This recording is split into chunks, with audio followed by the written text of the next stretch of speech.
Venezia ha più posti letto per turisti che residenti, 49.693 posti letto turistici in continua impressionante crescita contro 49.304 abitanti in costante drammatico calo.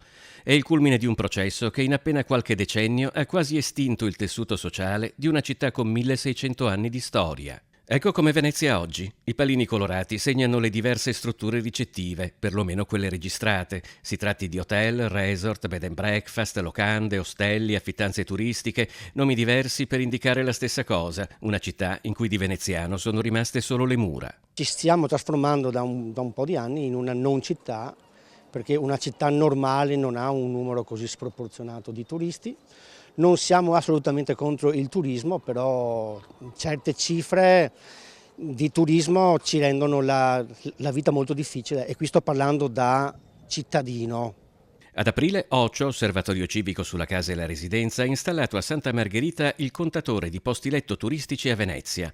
È un contatore gemello di quello di Venezia.com a San Bortolo, che da 15 anni rappresenta un grottesco quanto inascoltato monumento dello spopolamento di Venezia. In questi 5 mesi abbiamo un aumento di 1097 unità dei posti letto dell'offerta ricettiva, quindi comprensiva sia del settore alberghiero, extraalberghiero, il cosiddetto extra alberghiero complementare, cioè l'offerta ricettiva nei posti letto, quindi nelle locazioni turistiche brevi, che rappresentano la città storica più del 40% dell'offerta ricettiva, per cui insomma un numero assolutamente drammatico. Meno evidente di quello di Venezia città, ma altrettanto impressionante nei numeri, è lo spopolamento dell'intero comune di Venezia, terraferma compresa. All'inizio degli anni 70 il comune contava 370.000 abitanti. Oggi gli abitanti di tutto il comune di Venezia sono 250.000.